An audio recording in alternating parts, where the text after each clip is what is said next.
एक समय की बात है। राजस्थान के एक छोटे से गांव में एक सुंदर मोर रहता था जिसका नाम मोरली था। मोरली का रंग गहरा नीला था और उसके पंख इंद्रधनुषी रंगों से चमकते थे। जब भी मोरली अपने पंख फैलाता तो ऐसा लगता जैसे आसमान में इंद्रधनुष बिखर गया हो। मोरली का गांव हरे भरे खेतों और घने जंगलों से घिरा हुआ था, जहां वो खुशी खुशी अपने दिन बिताता था। मोरली का सबसे अच्छा दोस्त था एक छोटी सी गौरैया जिसका नाम गौरी था। गौरी और मोरली बचपन से ही अटूट दोस्त थे। दोनों साथ साथ खेलते, साथ साथ खाना खाते और गांव के हर कोने की सैर करते। उनकी दोस्ती इतनी गहरी थी कि गांव के सभी लोग उन्हें देखकर मुस्कुराते थे। मोरली की सुंदरता और गौरी की चंचलता का मेल अद्भुत था। एक दिन गांव में एक शिकारी आया जिसका नाम भानु था। भानु एक शातिर शिकारी था और उसे दुर्लभ और सुंदर पक्षियों को पकड़ने का शौक था।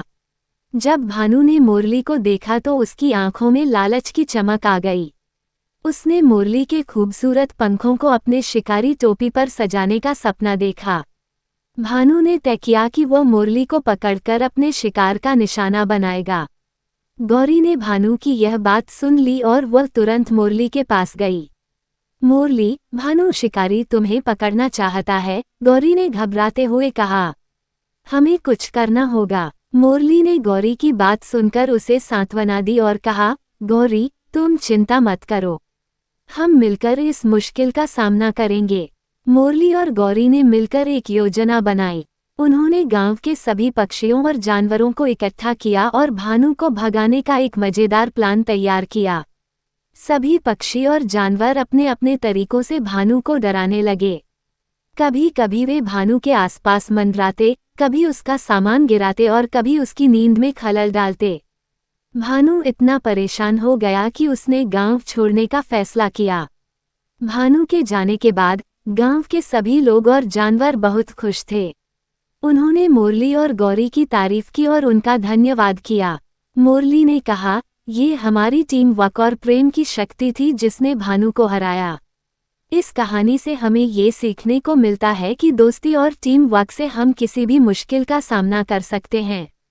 जब हम सब मिलकर काम करते हैं तो कोई भी परेशानी हमारा कुछ नहीं बिगाड़ सकती।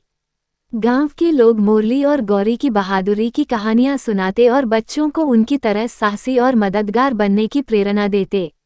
मोरली और गौरी की दोस्ती और उनकी साहसिक कहानी पूरे गांव में मशहूर हो गई। हर कोई उनकी मिसाल देता और उनकी तरह मुश्किलों का सामना करने की सीख लेता। मोरली और गौरी की कहानी ने गांव के लोगों को एकजुट किया और उन्हें यह विश्वास दिलाया कि मिलजुल कर काम करने से हर समस्या का समाधान संभव है। समय बीतता गया, लेकिन मोरली और गौरी की दोस्ती और उनकी बहादुरी की कहानी गांव में हमेशा याद रखी गई। बच्चे बड़े होकर भी इस कहानी को सुनते और अपने बच्चों को सुनाते। इस तरह मोरली और गौरी की दोस्ती की कहानी पीढ़ी दर पीढ़ी चलती रही और उनके साहस और एकता की मिसाल हमेशा कायम रही। इस प्रकार मोरली और गौरी की कहानी ने ये साबित किया कि सच्ची दोस्ती और टीम वर्क से हर मुश्किल का सामना किया जा सकता है और किसी भी चुनौती को पार किया जा सकता है।